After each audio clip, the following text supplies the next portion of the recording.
Hey, it's your gay geeker here. Now, I'm sure you've all heard the news this morning that Warner Brothers is doing reshoots for this August Suicide Squad. Now, before anybody starts panicking, going, oh my god, reshoots are never a good sign for a movie, that's actually not true. Reshoots happen all the time. Sometimes it's to add more character moments, sometimes it's to punch up an action scene, and sometimes, like for Suicide Squad, it is to strengthen the already made final product. Now, for me, this excites me. There's only two movies in the comic book universe that I'm super looking forward to this year. The first one, of course, is Suicide Squad. The second, of course, is Civil War. I was looking forward to Batman vs. Superman, but that movie was fucking filmed 2 years ago. And by that time, I was so exhausted and knew everything that was going to happen. There was no more surprises for me.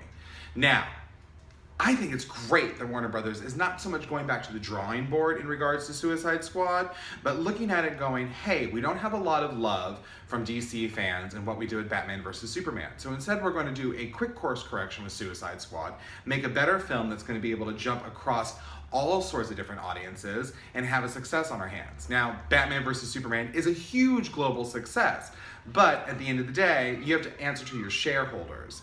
And the shareholders might go, yeah, you made $500 million, but your critics destroyed you, your fans are killing you, fix this problem now. Once again, this is nothing but, if not good news. Even Star Wars, The Force Awakens had reshoots. So I'm all for it. I'm personally super excited to see what Jared Leto brings to the role of the Joker, and I'm super excited to see Margot Robbie as Harley Quinn. These are two DC characters that I love with every fiber of my being and cannot wait to finally see, especially one of them, aka Harley Quinn, on the big screen for the first time.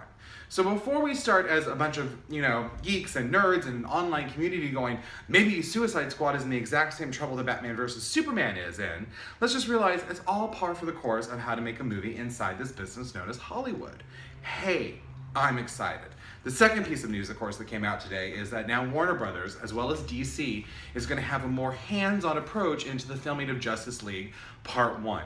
I think that's great. I think that means that they're listening to the criticism that came from the fans.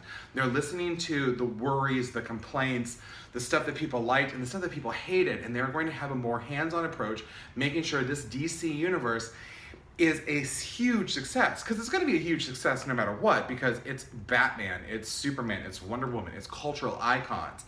But now they're looking and saying, hey, we want to make sure that you as fans are just as excited for these movies as we, the filmmakers, are in making them. They still haven't fired Zack Snyder, and they need to do that. But hey, guess what? Can't be too picky. So this is your Gay Geeker out. Please have an amazing day and smile at somebody. I don't know.